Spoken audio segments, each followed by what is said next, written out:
I'm Charlotte Kahn, an inquisitive Xennial, and in this episode, I'm asking James Brooke-Smith, a previous guest on this show, to come and join me to reminisce about the good old days of rave, Britpop, and cool Britannia. Welcome to Xennials.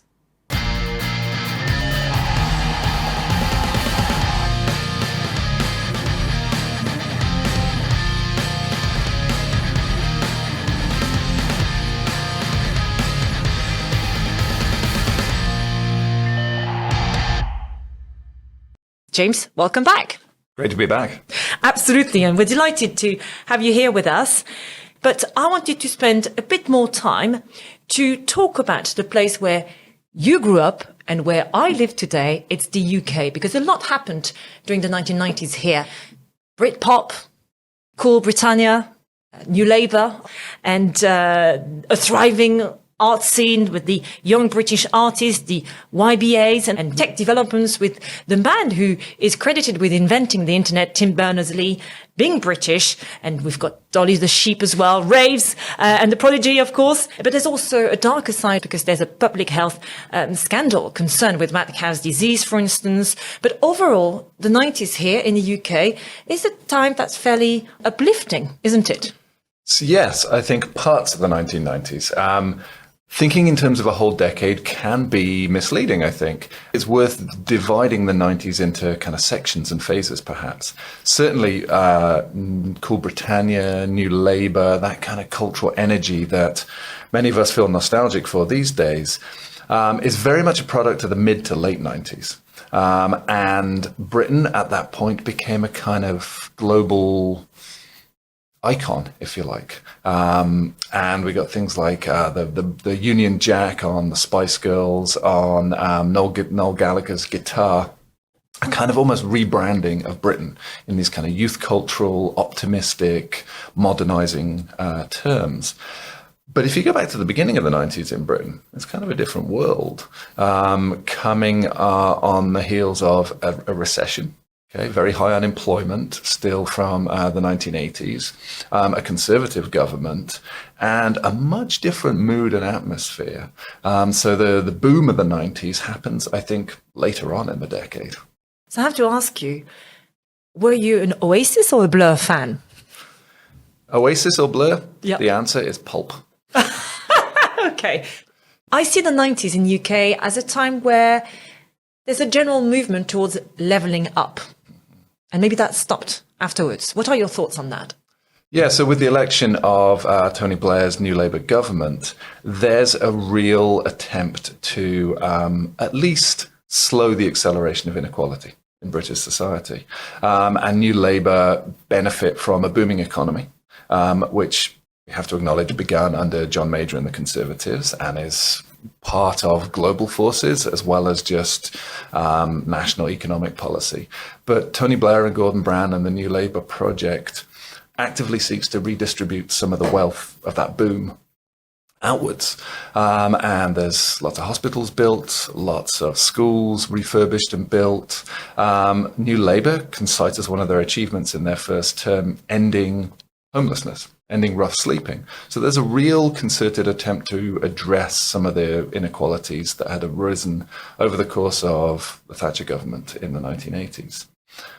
Tony Blair and New Labour generally embody rupture with the past and this new wind of optimism, which contrasts with the 1980s in the UK, doesn't it? Yeah, in certain respects, they do constitute a rupture. There's a different style. There's a much more inclusive language that comes out of New Labour about multiculturalism, about a new kind of British identity that's not based on the kind of old symbols of kind of pastoralism and traditional institutions, and is much more about embracing a new, young, multicultural, forward-thinking society and culture. The economical side of it is slightly different, though, I think, because New Labour have modernized their own party and reject the kind of older economic doctrines of the far left. So there's an attempt to redistribute, be progressive, be inclusive, but within a framework or within a new kind of consensus that was formed in the 80s by Thatcher and Reagan.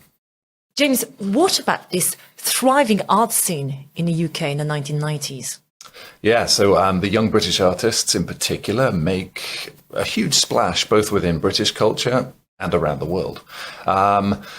And it's famously focused on the Sensation exhibit at the Saatchi Gallery, and then they fill a space that opened up at the Royal Academy, and then it travels around the world. And the Sensation show is transferred to Brooklyn in New York, and Rudy Giuliani objects to some of the more controversial and challenging pieces, in particular Chris O'Philly's Black Madonna paintings, which use elephant dung in order to depict Black religious female iconography. So there is this kind of dynamism that provokes a scandal, a controversy, a shock. And it's a time when conceptual art is being covered in the tabloid press in fairly kind of confrontational, kind of polemical terms. And I think that was a great thing about the 1990s, this sense that culture mattered and cut through beyond just the gallery into the wider kind of public discourse. Earlier, I alluded to the fact that New Labour was very much about levelling up and empowering people, but culture is very much about it as well. In fact, a lot of the artists you've mentioned come from a working class background, and I think there was a sense generally in the West, not just in the UK, during the 1990s, that culture was the way forward to help people develop and grow and seize all the opportunities around at the time. Yeah, I think that's absolutely true. The kind of idea of the culture industries becomes much more prominent at that point, and culture gets kind of bound up with attempts to regenerate urban spaces in the wake of deindustrialization, and as we move into this new kind of globally connected economy. So lots of Britain's kind of depressed urban spaces are regenerated via cultural development projects, art galleries, in particular, new performance spaces. And the theory is that if you use government funds to build or fund the art space, then you get a kind of economic regeneration around it with restaurants, with entertainment, with shops. So culture is yes, more inclusive, yes, more welcoming, produced by a wider range of people in the 1990s. But it's also part of this kind of social economic development at the same time. The point of this podcast, Xennials, is not just about dwelling on the past. So I'd like to ask you about the shock tactics of the young British artists, the members of the movement you talked about. There was space for it at the time. Is there space for it now? Yeah, the way in which what constitutes shock, I think has changed since the 1990s, and who wants to shock. So Damien Hirst, Sarah Lucas, Tracy Emin, Chris O'Philly actively sought to shock with their art. And that shock was aimed at a supposedly conservative opponent, I think. They were trying to shock bourgeois kind of consumerist taste with their depictions of their kind of private lives, their sexuality, their identity. And when the Sensation show transferred to Brooklyn in New York,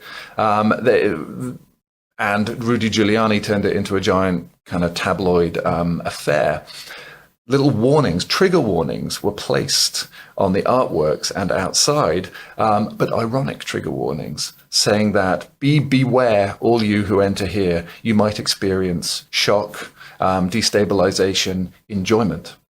Okay, so at this point in the late 1990s, it's the progressive leftist artists who are trying to offend people in art galleries.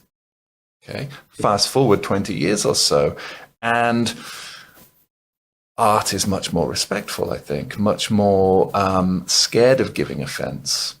Okay, much more concerned with making good on repairing the traumas of the past and the inequalities of the past, racial inequalities, gender inequalities.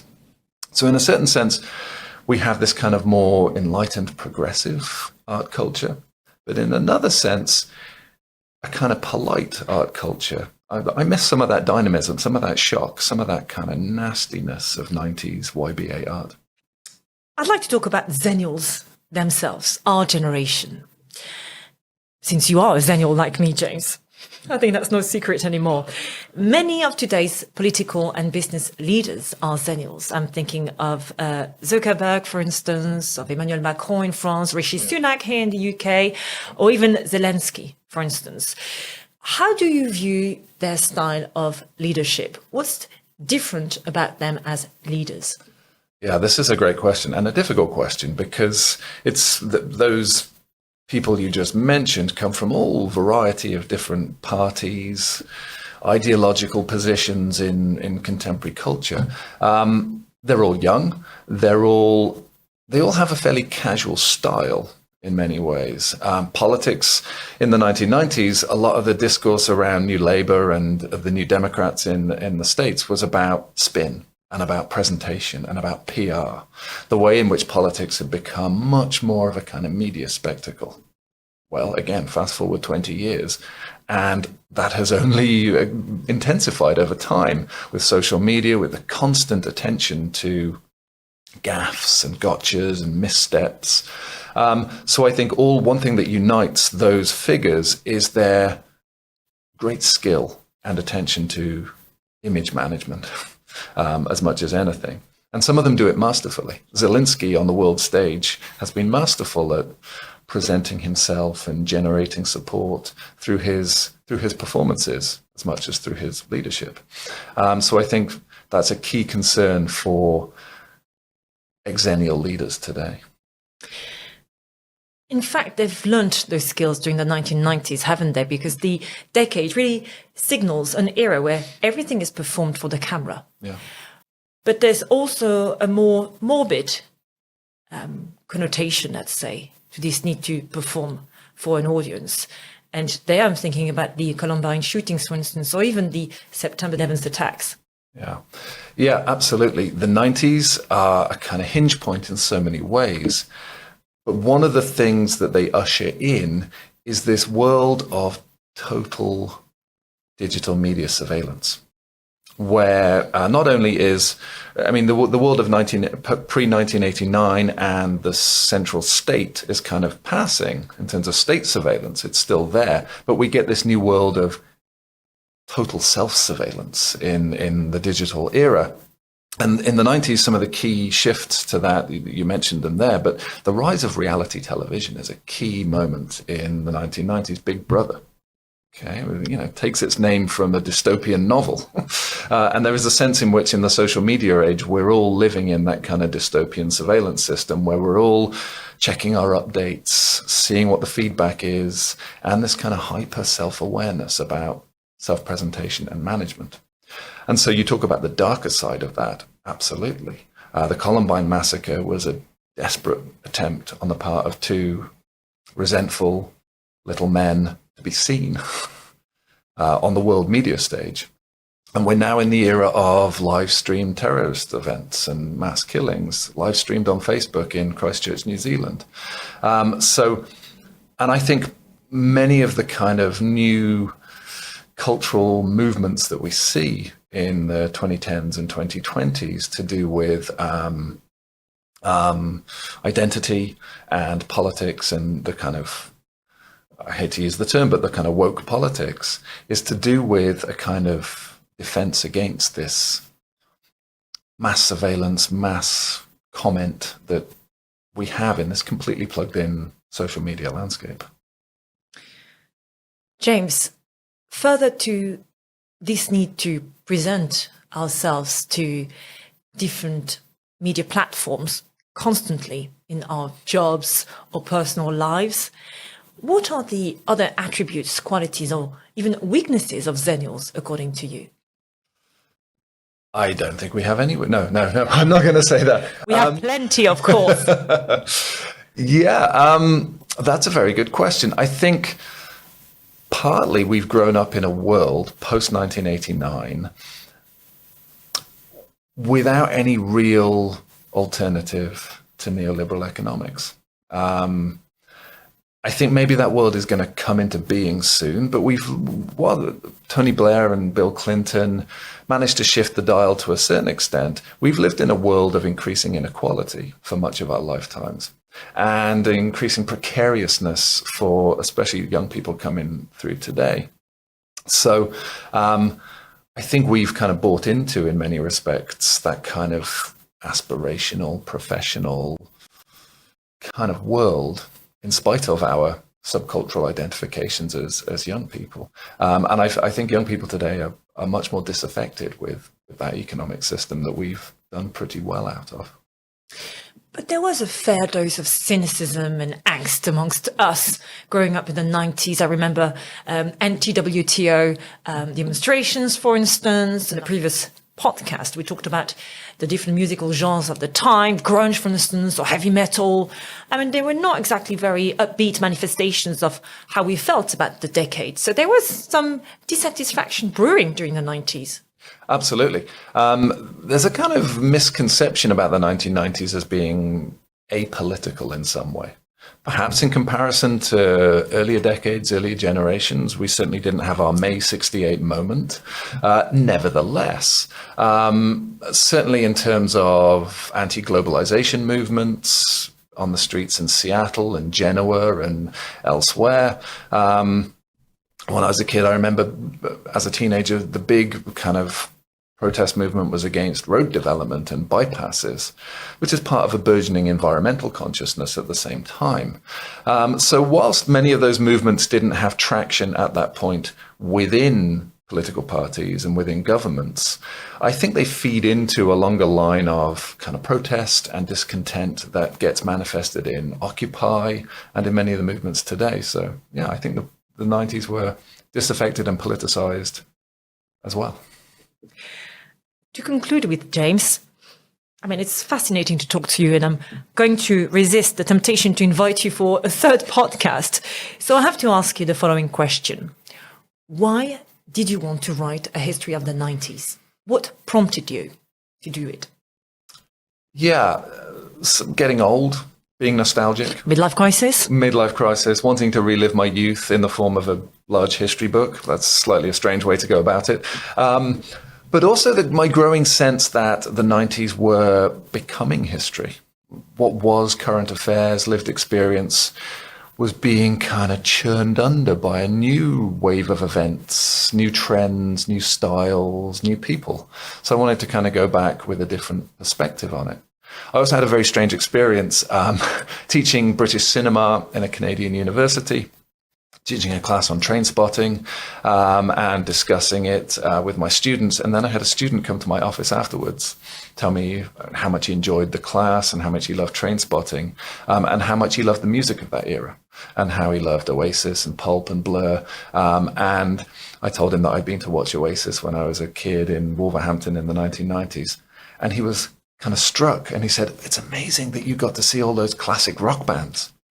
And so it had this kind of crushing sense of awareness that what I saw as kind of fun but quite retro at the time has now become old man's rock music. So it's that sense of generational change made me want to go back and reconsider and rethink about it. I can relate to that. I went to watch Guns N' Roses twice in the past 3 years. James, it was so good to have you back on Xennials. Thank you so much. I'd like to remind the audience that James is the author of this absolutely brilliant book on the 1990s called Accelerate, A History of the 90s. Very informative. I absolutely loved it. James, thank you so much. Thank you.